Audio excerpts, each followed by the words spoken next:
खबरें किसकी होती हैं खबरें? कौन होता है इन खबरों का हकदार? जो खबरें बनते हैं या जो खबरें बनाते हैं या जो खबरें हम तक पहुंचाते हैं। ZEE5 के crime web series crime beat में ये इंटरेस्टिंग सा पहलू क्राइम वेब सीरीज़ के जॉनर में शामिल हुआ है और हम अपने सिने ब्लूज़ की रिव्यू में देखेंगे कि क्राइम बीट में कितना है दम।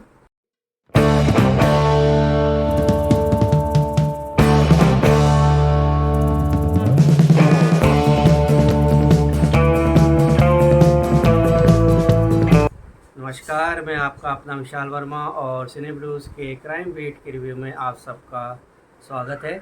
क्राइम बीट ये एक नावल द प्राइस यू पे जो सोमनाथ बटियाल ने लिखी है उस पर आधारित है और इसके शो रनर हैं सुधीर मिश्रा जिन्होंने हमें पौधा के सोनी लिव पे जो रीमेक आया था तनाव, उससे काफ़ी हमें इम्प्रेस किया। वो इसके डायरेक्टर भी हैं, शो रनर भी हैं और साथ में इसके को डायरेक्टर हैं संजीव कौल। क्राइम बीट में साकिब सालेम, राजेश तेलंग, राहुल भट्ट, साई तनमानकर, सबा आज़ाद, इन्होंने मुख्य भूमिकाएं निभाई हैं और ये एक कहानी है। ये ताना बाना जो बुना गया है वो एक क्रिमिनल है, एक एक्सटॉर्शन किडनैपर है जिसका नाम है बिनी चौधरी, जो दिल्ली के से ऑपरेट करता है। काफ़ी कनेक्टेड है, काफ़ी नाम है इसका। और एक पॉलिटिशियन है जिसका रोल प्ले करे हैं विनीत शर्मा, एक पुलिस के कमिश्नर हैं जिसका रोल प्ले करे हैं राजेश तेलंग, और एक जर्नलिस्ट है, यंग जर्नलिस्ट हैं साकिब सालेम, जो बनारस से आए हैं, बहुत महत्वाकांक्षी है, बहुत एम्बिशियस हैं और वो इस क्राइम फील्ड में एक नाम कमाना चाहते हैं। कैसे कि दिल्ली में एक किडनैपिंग जो बिनी चौधरी करते हैं वो किस तरह से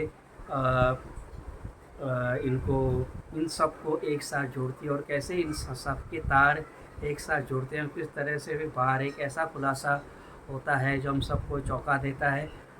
इसकी जो कहानी है वो शुरू होती है बिनी चौधरी से और पहले एपिसोड में ये दिखाया जाता है कि बिनी चौधरी एक अपने गैदरिंग को अपने लोगों के बीच जा रहे हैं, कुछ बोलना चाहते हैं, तभी उनके ऊपर गोलियां चलती हैं और फिर फ्लैशबैक और में ये कहानी चलती है।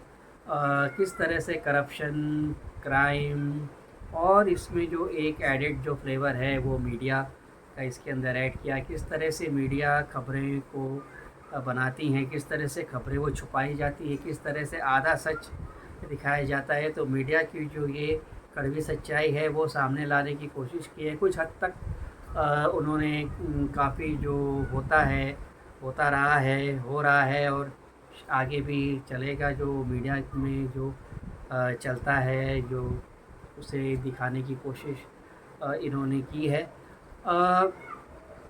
जो किताब है द प्राइस यू पे जो सोमनाथ ने लिखी है वो एक्चुअली एक क्राइम जर्नलिस्ट रहे हैं अपने टाइम पे, और उन्होंने जिस तरह से, जहाँ तक मैंने सुना है लोगों से, जहाँ तक मैंने पढ़ा है, उसमें ये ऐसा कहा गया है कि जिस ऐसे तो हम क्राइम बेस्ड की कहानियाँ ज़्यादातर मुंबई में बेस्ड होती हैं, अंडरवर्ल्ड डॉन और ये सब होता है, लेकिन इसको दिल्ली जैसी जगह पे बेस करके उन्होंने एक रस्टिक एलिमेंट इसके अंदर डाला था। और किताब में वो रस्टिक एलिमेंट, नॉवेल में रस्टिक एलिमेंट, वो जो रॉनेस है, जो दिल्ली का जो फ्लेवर है, जो वहाँ का जो एक एनवायरनमेंट है, एक माहौल है, जो उस किताब में जो क्रिएट होता है वो शायद वो फिल्म में, एक सीरीज़ में इस तरह से नहीं आ पाया है। हालांकि ये सीरीज़ बुरी नहीं है, ये बांध के रखती है, इसमें ग्रिपिंग है, इंटरेस्टिंग चीज़ें होती हैं,